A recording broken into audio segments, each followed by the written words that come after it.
The Manhattan courthouse, where former President Donald Trump's hush money trial has come to a close. The jury found him guilty on all 34 counts of falsifying business records. Good evening, I'm Shane Scalfaro. Welcome to Newswatch. Trump is now the first president in U.S. history to be convicted of a criminal offense. The jury deliberated for more than 11 hours before reaching a verdict this afternoon. The 6-week trial centered on the concealment of a hush money payment to adult film star Stormy Daniels just ahead of the 2016 election. Daniels claims she had a sexual encounter with Trump in 2006, which Trump denies. In order to keep Daniels quiet, she was paid $130,000 by then Trump attorney Michael Cohen less than 2 weeks before the election. And the jury found the manner in which Trump reimbursed Cohen constituted falsification of business records. After his conviction, Trump stated the quote, "real verdict will come on Election Day." This was a rigged, disgraceful trial. The real verdict is going to be November 5th by the people. And they know what happened here, and everybody knows what happened here. Trump's sentencing is set for July 11th. Each of the 34 felon charges carries up to a $5,000 fine and 4-year prison sentence. In Ohio, the special session was called for 2 reasons, but now one of them is on the back burner. Governor DeWine ordered lawmakers back to Ohio for a special session to ensure that Joe Biden would be on Ohio's ballots and to discuss banning foreign money from contributing to campaigns. On Tuesday, the Democratic National Committee proposed a fix to get Biden on the ballot. They plan to hold a virtual roll call in order to certify Biden before the deadline. Now, the focus of the special session has shifted to the other issue, banning foreign money from political campaigns. Senate Republicans have shared 4 versions of the ban with the House. Each one restricts foreign contributions to campaigns. Officials in Ohio have released a model policy for new cell phone limitations in schools. Governor Mike DeWine, Lieutenant Governor John Hust, and Department of Education and Workforce Senator Stephen Dakin announced the model policy yesterday as a part of House Bill 250. The model bans cell phone use on the school property during school hours and requires that devices be stored in a secure place like a backpack or locker when use is prohibited. While districts are not required to follow the model, they will have to implement phone policies limiting usage by July of 2025. The Hocking-Athens Perry Community Action runs the public transportation in and around Athens County. HAPCAP is waiting on some vehicles to improve transportation throughout the region. Newswatch reporter Allison Patton has more. Yeah, Shane, HAPCAP is working around a couple transportation bumps with just enough buses to make its routes. The organization is missing 3 buses it bought over a year ago, forcing it to temporarily shorten or cancel routes. Those bus routes are important for people in rural areas needing to attend healthcare appointments and work. HAPCAP Transportation Director Carolyn Connolly says when a running bus goes in for maintenance, there isn't a backup. When we don't have those backup buses, the problem we run into is there's no bus to put on when something goes down for something as simple as an oil change. So we're having to cancel routes instead of just putting a different vehicle in its place. In the meantime, Connolly says they've received 4 used buses from Youngstown to use until the new ones arrive in August. Reporting for Newswatch, I'm Allison Patton, live in studio. The Athens Hocking Solid Waste District Policy Committee met last night to discuss parcel fees. They approved a motion to hold another meeting on June 12th regarding the exact cost of the annual tax. This will happen before the first public hearing on this matter. A parcel is a section of land as defined by the county auditor. If passed, the fee would be imposed on improved properties on each parcel in Athens and Hocking counties. Improved properties are structures on a piece of land. The Solid Waste District needs the total cost of the Athens Hocking Recycling Center before they can set an appropriate rate for these taxes. The AHRC board will meet on June 10th to finalize those numbers. The Athens County Land Reutilization Corporation and Jackson County Land Reutilization Corporation are set to receive grants to improve access to housing. The state announced a total of $29 million for accessible housing in Ohio, of which Athens County will receive $690,000. The grant funding is set to go to rehabilitating 4 properties and constructing 8 homes. Additionally, Jackson County will receive $60,000 to construct residential properties. This funding is part of the first round of the Welcome Home Ohio program, which is investing a total of $100 million. For our first look at weather tonight, it has been a beautiful day here in Athens. You can see those sunny skies that we've been having. There's just a few clouds here and there, but it has been a beautiful one out there. It hasn't been that warm, that high only reaching just around that 70-degree mark, that temperature high of 70. That low that we're going to be feeling later of 40, that's from those clouds not being there. There's really nothing to keep that heat in, so we will be cooling down quite a bit tonight. Look at that radar. It is just so clear. I hope you got to enjoy these clear days, but don't worry if you didn't, because it's going to be a clear one still here tomorrow. Looking out in the Southeast Ohio area right now, Athens is on the warm up for a little bit, and it'll start cooling down here just shortly. 72, Lancaster 71, Newark 71, and as we go a little bit more south, Huntington 73. We're going to be having these clear skies for these next couple days. Then we're going to start off June with a little bit of clouds and a little bit of rain. I'll be getting into that in my full forecast. Let's take it back over to Shane. An arrest has been made in Wood County's double murder case. 41-year-old Bradley Cantwell is in custody for the alleged murders of James Bailey and Felicia Goff. Bailey and Goff were found dead after a house fire earlier this month, but according to investigators, both were shot and killed before the fire.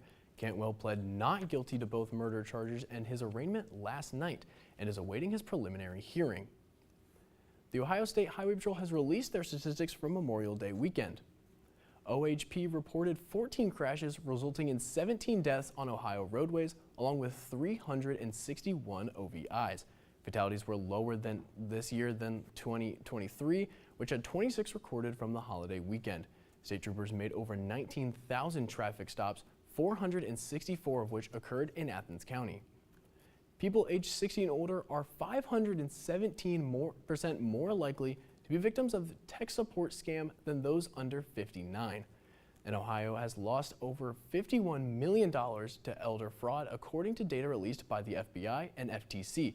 The state has had a total of 3,099 elderly fraud cases, averaging over $16,000 per victim. Other common methods include prizes, sweepstakes, lotters, plus imposter scams. In a full effort to avoid tech scams, the FTC recommends you hang up on unexpected calls from anyone who claims to be tech support. They suggest to avoid trusting caller ID as it can be easily spoofed. Also, never giving control of your computer or sharing passwords to someone who contacts you. Coming up, Boeing announces changes to improve safety for air travelers. And U.S. officials announced the takedown of a worldwide cybercrime network. It's going to be a couple of beautiful days here in Athens, but when is that rain going to be starting to hit us over the weekend? Next on Newswatch. In the spring of 2020, as the country goes into lockdown, outside, the garden is coming alive. As a wildlife filmmaker, I knew there were revelations here that could be just as amazing as anything I'd ever filmed. These bees that just go, you know. Discovering the secret life of bees took me on a journey I was not expecting.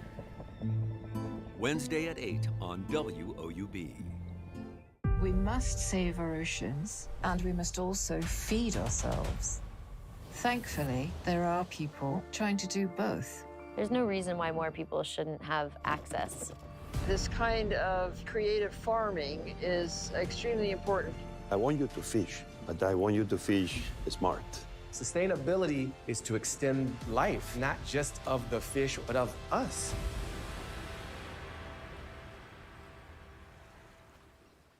This is the PBS Video app. Install it on your phone, tablet, smart TV, or other streaming device, and use it to access more of the PBS shows you love. But if you're looking for even more shows to binge like this, or early access to shows like this, then look for this icon. That's the PBS Passport icon, and it means that video is part of PBS Passport. Passport is our way of saying thank you to our station members.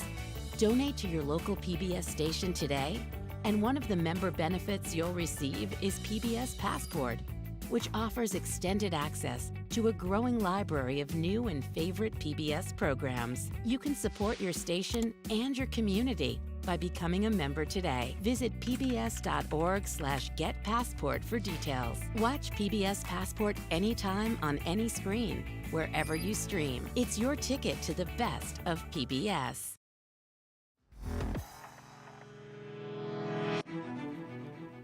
Aircraft maker Boeing says it will make sweeping changes in a new safety report meant to reassure the flying public and industry regulators that the troubled company's planes are safe to fly.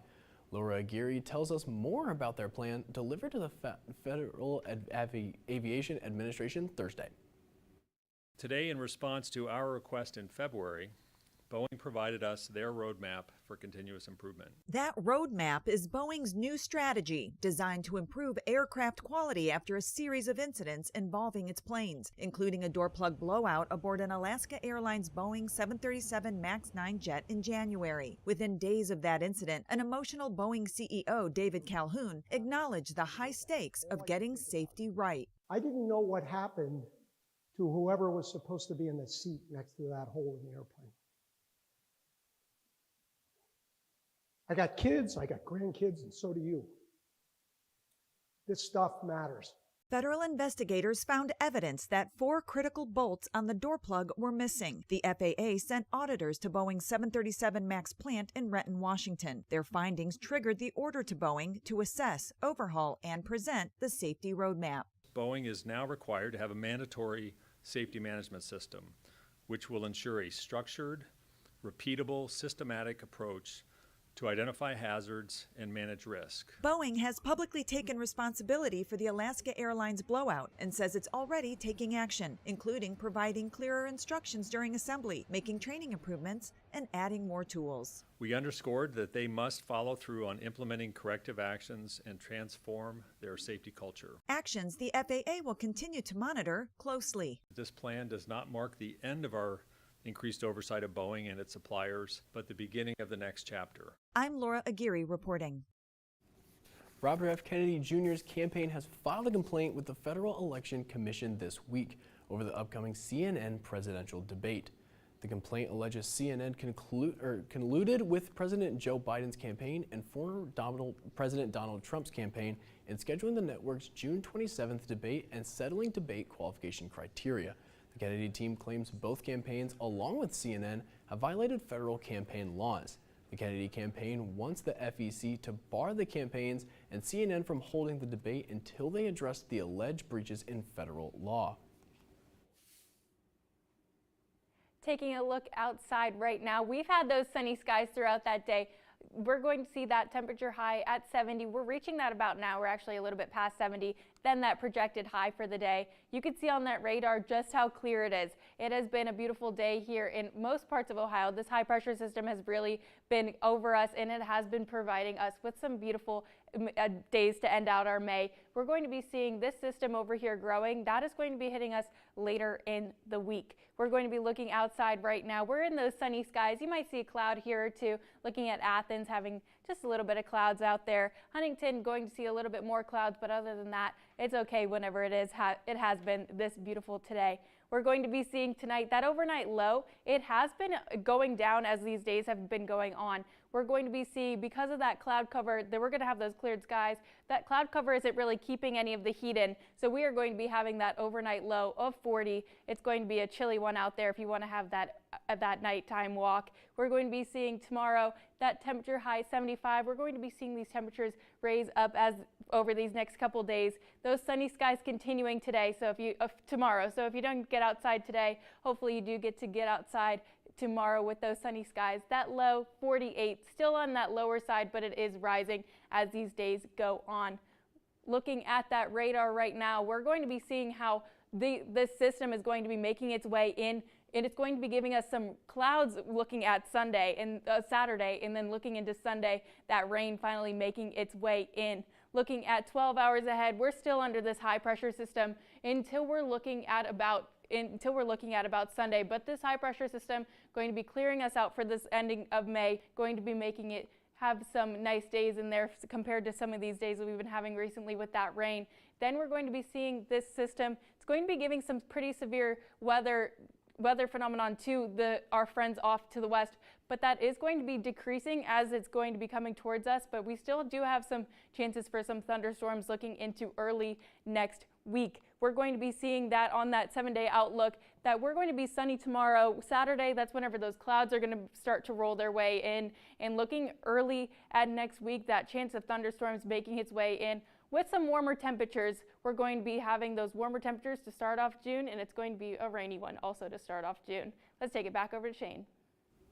Thanks, Isabel. A pair of U.S. senators are pressuring the Biden administration to crack down on how drug cartels use cryptocurrency to traffic fentanyl.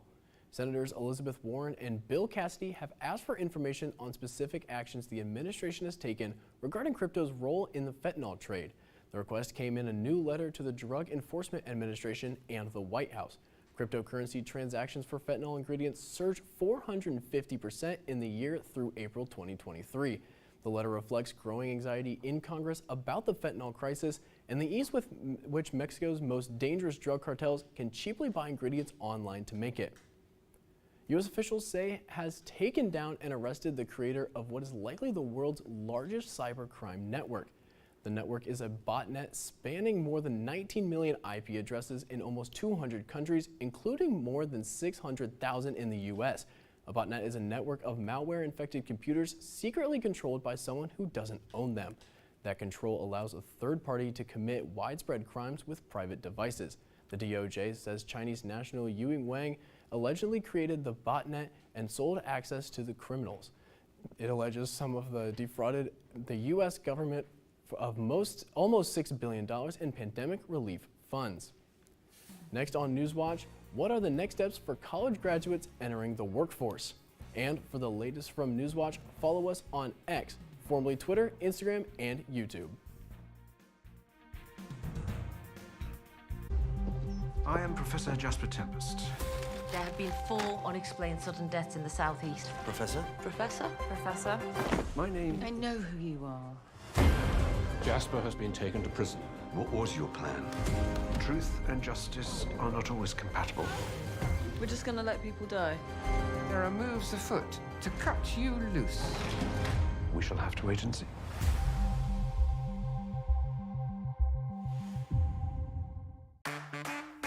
Let's make the most of this summer.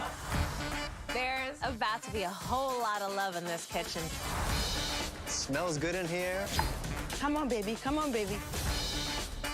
Disco started with parties. Good times, good feeling. It brings people joy.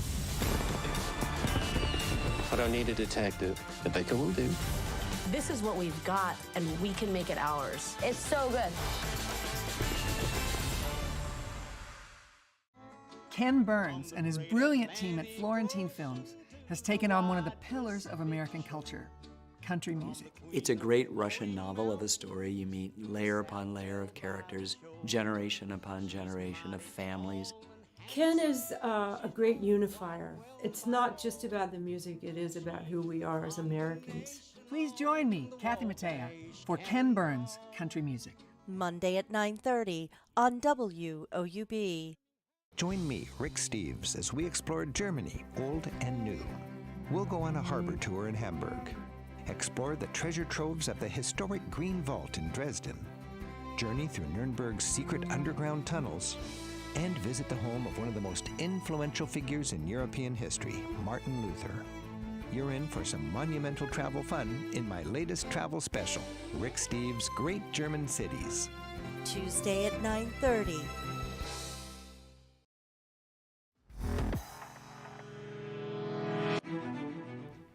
Zero-down mortgages are staging a comeback. One of the largest mortgage lenders in the U.S. is now offering a 0% down payment offer. United Wholesale's mortgage is offering the deal. Home buyers who qualify won't need to put down an upfront down payment. Instead, the program allows buyers to pay for 97% of the home's value with the first mortgage. Then they would provide the remaining 3% up to $15,000 in the form of a second mortgage. The second mortgage won't accrue interest, but it will need to be paid back in full. The mortgages are only open to first-time home buyers and those making no more than 80% of the area's median income. After testing it out in 12 states, the IRS says it's expanding its free online tax filing program in 2025.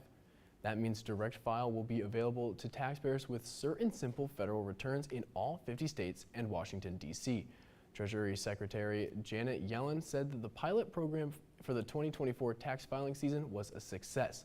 More than 140,000 people who used it, surpassing IRS expectations. For next year's expansion of direct file, $75 million has been budgeted, but that could change depending on how many people use it. The IRS plans to gradually increase the number of taxpayers eligible to use the direct file over the coming years. As college graduation celebrations are winding down, it's time for recent graduates to start thinking about landing a job. Jen Sullivan talks to a career coach about tips on entering the workforce. It's the season of celebration as college graduates look to the next chapter, and that means entering the workforce. But landing the job you want can be a challenge. In 22, that graduating class, there were supposedly 2 jobs for every individual, and now it's completely the inverse. There are 2 individuals for every job. Fran Barrick is a career coach for college students and started her own company, Spearmint Coaching. She says it could take 5 to 7 months for graduates to find a job in their field. It's very depressing just sort of submitting 100 applications, and hearing statistically you're going to hear back from 1 or 2. Her first tip is to build a profile of jobs you'd be interested in applying to.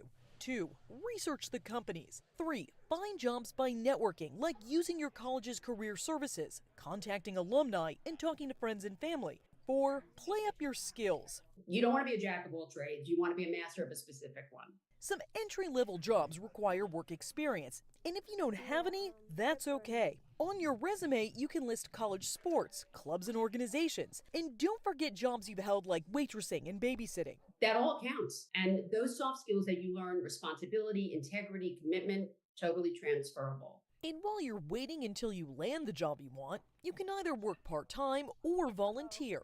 For Consumer Watch, I'm Jen Sullivan. A third case of bird flu has been reported in the U.S., this time in a farm worker in Michigan. This makes the second human case in Michigan reported as part of the ongoing U.S. virus outbreak linked to cattle. The farm worker reportedly had direct contact with infected cattle. Their symptoms were described as mild. In addition to the eye symptoms seen in the other 2 cases, they reported respiratory effects as well. Health officials say the risk to the general public remains low. As the weather warms up, shorts, swimsuits, and other summer clothing come out. For those who struggle with body image, this time of year can be hard. In today's Health Minute, Mandy Gaither has tips from a psychologist on how to overcome body insecurities this summer. On social media or in person, this time of year it can be easy to compare our bodies to others. During the summertime, our culture pressures us to feel anxious about how we look. Psychologist Susan Alberts with Cleveland Clinic says terms like beach body or bikini body perpetuate the myth that there's only one acceptable body type. And it widens the gap between the expectation of what we think we should look like and the reality that there are many different body types and shapes of people enjoying the beach. To overcome body insecurities, Alberts says to ditch the diets, instead focus on healthy eating and avoid negative self-talk that can make matters worse. Our bodies are listening, and when we talk about our bodies in a critical way, it drags down our self-esteem and it robs us of the opportunity to enjoy all the fun and wonderful things that summer brings. Next, take a break from social media. Albert says filtered pictures and other posts flood feeds, putting pressure on people to look a certain way that can be damaging and unattainable. So limit your time scrolling or follow positive body accounts. Finally, she says to find a swimsuit that suits you, one that makes you feel good. When we feel comfortable, we radiate this out into the world and we can have fun. For Health Minute, I'm Mandy Gaither. A new study shows something interesting about empathy. It can be taught. Researchers studied 184 people for 2 decades, starting as young teens. Through a series of interviews with mothers, teens, and one of the teens' friends, they found empathy shown by mothers predicts empathy shown by their kids to their friends. Researchers found empathy from a mother to be most important at 13 years old. Moving ahead, teens who showed greater empathy went on to be more supportive of their own children. Psychologists say the key to being empathetic with your kids is fairly simple. Look and listen more. Still ahead, this record-breaking fossil is making its way to auction. But first, here's a look at what's coming up tonight on your public television station. The Ohio Art Corridor is a destination experience. We would like this to be the largest outdoor art gallery in the world. Progress is all about taking the lessons of the past and doing better.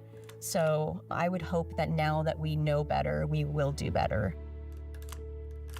The legacy that you leave is people think of you and what touches their heart to the point that they remember. The bridge was acclaimed at the time of being an engineering marvel. We got land granted to us in Ohio. Great opportunity, let's go. How would you know you got here? It was just sheer determination and patience and just hard, back-breaking work. Tonight at 10 on WOUB.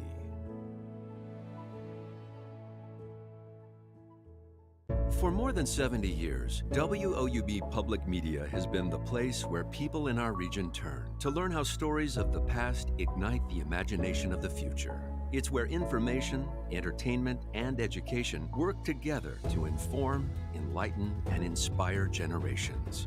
It's the place where the community gathers to hear and see our world in new and innovative ways. WOUB, the public media you trust that's worthy of your support. WOUB is recognizing members of our Cornerstone Society. The Cornerstone Society is a group that wants to ensure the future of public media in our region. It includes people across our area who value news, entertainment, and cultural programming, as well as the educational services WOUB provides.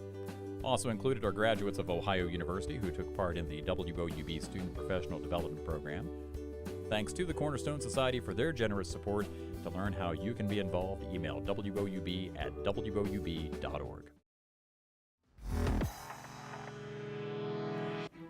Finally tonight, the world's largest stegosaurus skeleton is going up for auction. Sotheby's says the fossil is estimated to fetch up to $6 million. The dinosaur named Apex is estimated to be up to 161 million years old. It is about 11 feet tall, 27 feet long, and 6 feet wide. That's about 30% larger than the other most notable stegosaurus, Sophie, which is on display at London's Natural History Museum. Apex was discovered near the town of Dinosaur, Colorado in 2022, excuse me. The auction is set to take place on July 17th in New York. Now I need to know, what is your favorite dinosaur? I have to go basic, but I love the T-Rex. Hey, I mean, it's a good choice. Mine's Velociraptor. I mean, oh, yeah. They just have such a natural instinct to hunt. It's not the Stegosaurus? No. You don't think you're going to put in a bid? It's a close second. Don't have that much money on me. Oh, dang. Well, with this final look at weather for tonight, we're going to be seeing out there currently 72, partly cloudy skies. We're going to be looking into tonight. That overnight low is going to be cooling us down quite a bit at 40 degrees. We're going to be seeing those clear skies. You might be seeing some early morning, very early morning fog tomorrow. We're going to be continuing this sunny sky streak tomorrow. We're going to be a little bit warmer with that high of 75. That low also just a little bit warmer at 48. Looking at Saturday, we're not going to be getting that rain quite yet, but you can see the amount of rain that we're going to be looking to start off our June. Looking at that 7-day outlook, we're going to start off, we're going to be in those 80s, looking throughout the rest of the week. Sunday's looking like the most possible chance of those thunderstorms. We're going to be partly sunny, have those cloudy skies once again. Then looking into the rest of the week, we're going to continue those chance of thunderstorms for the beginning of our June. And that does it for our broadcast this evening. Thanks for watching. For Isabel Patton and Isabel Isco, I'm Shane Scalfaro. Stay tuned for the PBS NewsHour coming up next. And remember, you can find the latest news anytime at woub.org or follow us on social media. Have a great night.